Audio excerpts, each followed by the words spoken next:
Hi everyone, welcome back to my channel. So நாளைக்கு English exam எழுத போறீங்க. So நான் ஆல்ரெடி வந்து மாடல் கொஸ்டின் பேப்பர் அப்லோட் பண்ணிட்டேன். ஸோ நீங்கள் நல்லா ப்ரிப்பேர் பண்ணியிருப்பீங்க. அண்ட் இதுக்கு முன்னாடியே நான் இம்பார்ட்டன்ட் கொஸ்டின்ஸ் அப்லோட் பண்ணியிருந்தேன். ஸோ இப்போ பார்த்தீங்க அப்படின்னா அகைன் வந்து லாஸ்ட் மினிட்ல நீங்கள் படிக்க வேண்டிய இம்பார்ட்டன்டான கொஸ்டின் ஆன்சர், அதுக்கப்புறம் பார்த்தீங்க அப்படின்னா உங்களுக்கான இம்பார்ட்டன்டான ஸ்டடி மெட்டீரியல் தான் நான் கொண்டு வந்திருக்கேன். ஸோ பாருங்க, நம்மளுடைய மெட்டீரியல் தான், வேற யாரோடைய மெட்டீரியல் கிடையாது. ஸோ நம்மளுடைய மெட்டீரியல். ஸோ நீங்கள் வந்து பார்த்தீங்க அப்படின்னா 90+ மார்க் அவுட் ஆஃப் 100 ஸ்கோர் பண்ணுறதுக்கு உங்களுக்காக வந்து நான் தனியாக ப்ரிப்பேர் பண்ண ஒரு மெட்டீரியல். ஸோ குவார்டர்லி எக்ஸாமுக்காகவே ஃபர்ஸ்ட் 4 யூனிட்டுக்கு ப்ரிப்பேர் பண்ணியிருக்கேன். ஸோ இதில் உள்ள இம்பார்ட்டன்ட் கொஸ்டின்ஸ் எல்லாம் நான் வந்து சொல்றேன். இம்பார்ட்டன்ட் கொஸ்டின்ஸ் ஆன்சர் எல்லாமே கீ ஆன்சரோட தான் கொடுத்துருக்கேன். ஸோ பார்ப்போம் என்ன அப்படிங்கிறத. ஸோ ஃபர்ஸ்ட் ஆஃப் ஆல் பார்த்தீங்க அப்படின்னா உங்களுக்கு வந்து புக்கில் உள்ள கொஸ்டின் ஆன்சர்லாம் இருக்குதுல்ல. So why did the seagull fail to fly, இதெல்லாம் ரொம்ப ரொம்ப இம்பார்ட்டன்டான கொஸ்டின்ஸ். நான் ஃபர்ஸ்ட் இம்பார்ட்டன்ட் கொஸ்டின்ஸை சொல்லிடுறேன். ஸோ இந்த question why did the seagull fail to fly, அதுக்கு முன்னாடி நீங்கள் என்ன நம்மளுடைய கல்வி மினி சேனலை சப்ஸ்கிரைப் பண்ணல அப்படின்னா மறக்காம சப்ஸ்கிரைப் பண்ணிக்கோங்க. அப்போ தான் நான் போடுற வீடியோஸை மிஸ் பண்ணாமல் பார்க்க முடியும். அண்ட் இந்த இம்பார்ட்டன்ட் கொஸ்டின்ஸ்க்கான பிடிஎஃப் வந்து உங்களுக்கு வேணும் அப்படின்னா, அதாவது இந்த ஸ்டடி மெட்டீரியல் இருக்குல்ல, நம்மளுடைய ஸ்டடி மெட்டீரியல், இதோடைய பிடிஎஃப் வேணும் அப்படின்னா நீங்கள் வந்து மறக்காம நம்மளுடைய வாட்ஸ்அப் சேனல்ல ஜாயின் பண்ணிக்கோங்க. டிஸ்கிரிப்ஷன்ல நான் வந்து லிங்க் கொடுத்துருப்பேன், ஓகேவா? ஸோ மறக்காம வீடியோக்கு லைக் பண்ணிட்டு சேனலுக்கு சப்ஸ்கிரைப் பண்ணிட்டு கமெண்ட் செக்ஷன்ல உங்களுக்கு என்ன வேணும் அப்படிங்கிறத கமெண்ட் பண்ணுங்க, வேற எந்த சப்ஜெக்ட்டுக்கு வேணும் அப்படிங்கிறதையும். ஸோ இதுக்கான கொஸ்டின் வித் ஆன்சரோட இருக்கும். ஸோ அடுத்தது பார்த்தீங்க அப்படின்னா இந்த question, what did the parents do when they young seagull failed to fly, very very important. So அடுத்தது பார்த்தீங்க அப்படின்னா இந்த question, what was the first catch of the young seagull's older brother, அந்த கொஸ்டின் வந்து ரொம்ப ரொம்ப இம்பார்ட்டன்ட். ஸோ அடுத்தது பார்த்தீங்க அப்படின்னா இது, what did the young bird to do seek the attention of his parents, அந்த கொஸ்டின் ரொம்ப ரொம்ப இம்பார்ட்டன்ட். ஸோ இதெல்லாம் வந்து பார்த்துக்கோங்க. அடுத்தது பார்த்தீங்க அப்படின்னா இது, what made the young seagull go mad, அந்த கொஸ்டின். ஸோ அடுத்தது பார்த்தீங்க அப்படின்னா இது, how did bird feel when he started flying for the first time, so இந்த கொஸ்டின் இதெல்லாம் ரொம்ப ரொம்ப இம்பார்ட்டன்ட். ஸோ அடுத்தது பார்த்தீங்க அப்படின்னா உங்களுக்கு வந்து புக் பேக்லேயே இருக்கும். நான் புக் பேக் கொஸ்டின்ஸ் வித் ஆன்சரோட கொடுத்துருக்கேன் இந்த மெட்டீரியலில். இந்த மெட்டீரியல் கண்டிப்பாக உங்களுக்கு ரொம்ப ரொம்ப யூஸ்ஃபுல்லாக இருக்கும். ஸோ அதனால் வாட்ஸ்அப் குரூப்பில் மறக்காமல் ஜாயின் பண்ணிக்கோங்க, நான் மெட்டீரியல் ஷேர் பண்ணுறேன். ஸோ இதில் பார்த்தீங்க அப்படின்னா answer the following questions sentence ஒரு 1 or 2 சென்டென்ஸ் அந்த மாதிரி. ஸோ இதில் வந்து how was the young seagulls first attempt to fly, very very இம்பார்ட்டன்டான ஒரு கொஸ்டின். ஸோ அடுத்தது பார்த்தீங்க அப்படின்னா give one instance that shows the pathetic condition of the young bird, so இது ரொம்ப ரொம்ப இம்பார்ட்டன்டான ஒரு கொஸ்டின். அடுத்தது how did the bird try to reach parents without having to fly, so இந்த கொஸ்டின் ரொம்ப ரொம்ப இம்பார்ட்டன்ட். அடுத்தது வந்து இது, what prompted the young seagull to fly finally, so இதெல்லாம் வந்து ரொம்ப ரொம்ப இம்பார்ட்டன்ட். ஸோ அடுத்து உங்களுக்கு ஒன் வேர்டை பொறுத்தளவில் புக் பேக்கில் உள்ளதான் மேக்ஸிமம் கேட்பாங்க. ஸோ அதனால் நான் book back questions with detailed ஆன்சரோட கொடுத்துருக்கேன். ஸோ பேராகிராஃப் பாருங்க, டிஸ்கிரைப் த ஸ்ட்ரகிள், இது அதிகமாக பேராகிராஃப் இந்த கொஸ்டின் தான் கேட்குறாங்க. Describe the struggles underwent by the young seagull to overcome its fear of flying, so இது. ஸோ ஆன்சர் பாருங்க, நான் இவ்வளோதான் கொடுத்துருக்கேன், ஷார்ட்டாக தான் கொடுத்துருக்கேன் பேராகிராஃப். ஸோ இதுக்கு முன்னாடி வந்து நீங்கள் வந்து ப்ரோஸு, ஆத்தர் நேமு, முடிஞ்ச கேரக்டர்ஸ் ஆட் பண்ணிட்டு இந்த பேராகிராஃப் எழுதுங்க. உங்கள் புக்கு அடிப்படையாக வச்சு நான் அந்த ஆன்சர் வந்து கொடுத்துருக்கேன். த young seagull was alone on his ledge, afraid to even after his siblings had already flown away, through his wings were, so இந்த மாதிரி. ஸோ ரொம்பவே டீட்டெயில்டாகவும் இல்லாமல் ரொம்ப எப்படி சொல்கிறது, நார்மலாகவும் இல்லாமல் உங்கள் புக்கு அடிப்படையாக வச்சு வித் கீ ஆன்சர்ஸோடைய இந்த பேராகிராஃப் ஆன்சர் வந்து கொடுத்துருக்கேன். ஸோ இதை வந்து நல்லா ப்ரிப்பேர் பண்ணிக்கோங்க. அதே மாதிரி செகண்ட் கொஸ்டினுமே கொடுத்துருக்கேன். பட் ஃபர்ஸ்ட் கொஸ்டின் தான் அதிகமாக கேட்குறாங்க இந்த கொஸ்டினை இது. ஸோ அதனால் இதை வந்து நல்லா ப்ரிப்பேர் பண்ணிக்கோங்க. Describe the struggles underwent by the young seagull to overcome its fear of flying, அதுதான் அதிகமாக கேட்குறாங்க, நோட் பண்ணிக்கோங்க.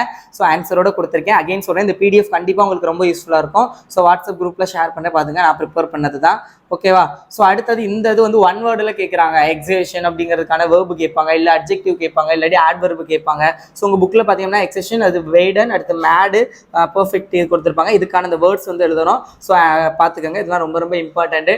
ஸோ அடுத்தது இது சேஞ்ச் ஆஃப் த இந்த கொடுத்துருக்காங்கல்ல, ஸ்க்ரீமிங் அப்படிங்கிறத பார்த்தீங்க அப்படின்னா அட்ஜெக்டிவாக மாற்றணும். அப்போ ஸ்க்ரீமிங் அப்படிங்கிறத அட்ஜெக்டிவாக மாற்றணும் அப்படின்னா is screaming family was offering him food, so அந்த மாதிரி வரும் ஆன்சரு. ஸோ வந்து பார்த்துங்க, ஸ்க்ரீமிங்கிறது வந்து இங்கே வந்து அட்ஜெக்டிவாக இது பண்ணியிருக்காங்க. ஸோ அதனால் வந்து டிஸ்கிரைப் பண்ணியிருக்கேன். ஸோ இந்த மாதிரி எல்லாத்துக்குமே கீ ஆன்சரோட கொடுத்துருப்பேன் ஒன் வேர்டு. ஸோ இதை வந்து நல்லா நோட் பண்ணிக்கோங்க. ஸோ அடுத்தது பார்த்தீங்க அப்படின்னா ஃப்ரீ மெட்டீரியல் நான் உங்களுக்காக ஃப்ரீயாக ரெடி பண்ண ஒன்று, ஓகேவா? அடுத்தது use the following word to construct meaningful sentences on your own, ஓகேங்களா? ஸோ இதில் பார்த்தீங்க அப்படின்னா இது கோவேர்ட் அப்படின்னா இது வந்து நம்ம ஓனாக எழுதுறது தான். பட் நான் வந்து ஆன்சர் வந்து எல்லாமே புக்கை வச்சு கொடுத்துருக்கேன். ஐ மீன் வந்து எப்படின்னா புக்குக்கு ரெலவெண்ட்டாக கொடுத்துருக்கேன். பட் நம்ம ஓனாகவே எழுதிக்கிறலாம், ஓகேவா? ஸோ இதெல்லாம் but exam point of view கிடையாது, பட் இம்பார்ட்டன்டானது பார்த்துக்கோங்க. ஸோ அடுத்தது பார்த்தீங்கன்னா இது கண்டிப்பாக எக்ஸாம் பாயிண்ட் ஆஃப் வியூ கேட்பாங்க, fill in the blanks with suitable words, ஓகேங்களா? ஸோ இது வந்து பார்த்துக்கோங்க. அடுத்தது பார்த்தீங்க அப்படின்னா உங்களுக்கு ட்ரூ ஆர் ஃபால்ஸ்லாம் எக்ஸாமில் கேட்க மாட்டாங்க. டைலாக் ரைட்டிங் இது வந்து நிறைய தடவை எக்ஸாமில் கேட்டிருக்காங்க. ஸோ ஃபாதரும் சன்னும் இல்லை ஃபாதர் டாட்டர் பேசிக்கிற மாதிரி ஒரு டூர் போகிறத பற்றினது. ஸோ அதுக்கானது வந்து பார்த்துங்க நிறைய தடவை எக்ஸாமில் கேட்டிருக்காங்க. ஸோ அடுத்தது பார்த்தீங்கன்னா read the following passage and answer the questions. ஒரு பேசேஜ் கொடுத்து கொஸ்டின் கேட்பாங்க. இந்த பேசேஜ் அதிகமாக எக்ஸாமில் கேட்குறாங்க. நான் கொஸ்டின் வித் ஆன்சர் மட்டும் கொடுத்துருக்கேன். பேசேஜ் வந்து பெய்டில் இன்க்ளூட் பண்ணலாம். உங்கள் புக்கு வந்து பார்த்துக்கோங்க. ஓகே.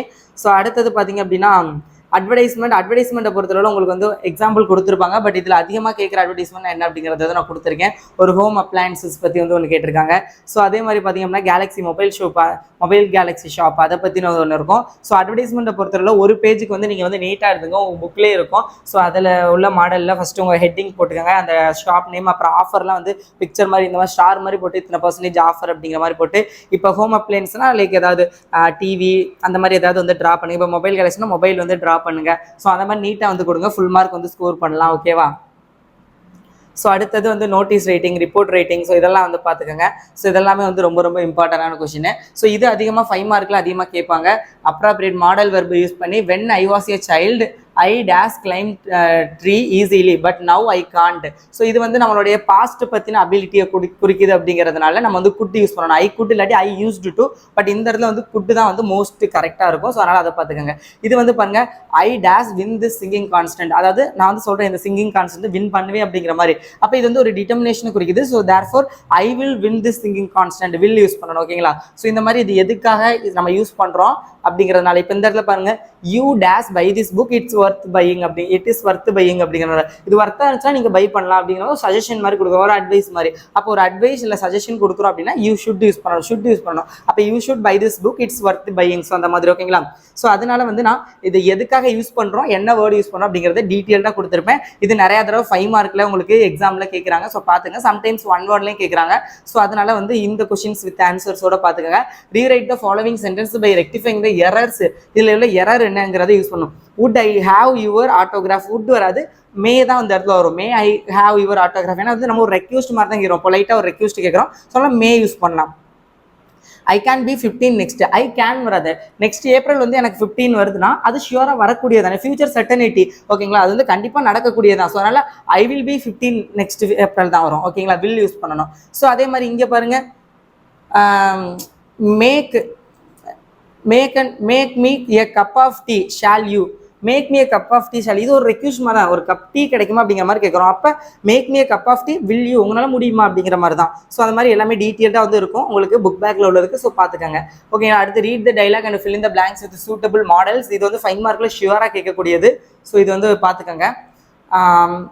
இந்த மாதிரி டைலாக் ரேட்டிங் மாதிரி கொடுத்துருவாங்க. இந்த இடத்துல என்ன கரெக்டாக வரும் அப்படிங்கிறத நீங்கள் பார்க்கணும். ஆன்சரோட நான் கொடுத்துருப்பேன்.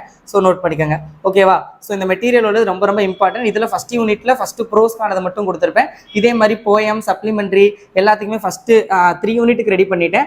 அந்த மெட்டீரியல் வேணும்னா உங்களுக்கு வந்து நான் வாட்ஸ்அப் குரூப்பில் ஷேர் பண்ணுறேன். ஸோ மஸ்ட்டு வாட்ஸ்அப் குரூப்பில் ஜாயின் பண்ணிக்கோங்க. இதில் உள்ளது எல்லாமே ரொம்ப ரொம்ப இம்பார்ட்டண்டான கொஸ்டின். ஸோ மறக்காமல் வந்து இதை நல்லா ப்ரிப்பேர் பண்ணிக்கோங்க. அண்ட் ஃபுல் இம்பார்ட்டன்ட் கொஸ்டின்ஸ் நான் வேணும் அப்படின்னா மறக்காமல் சப்ஸ்கிரைப் பண்ணிக்கோங்க. All the best.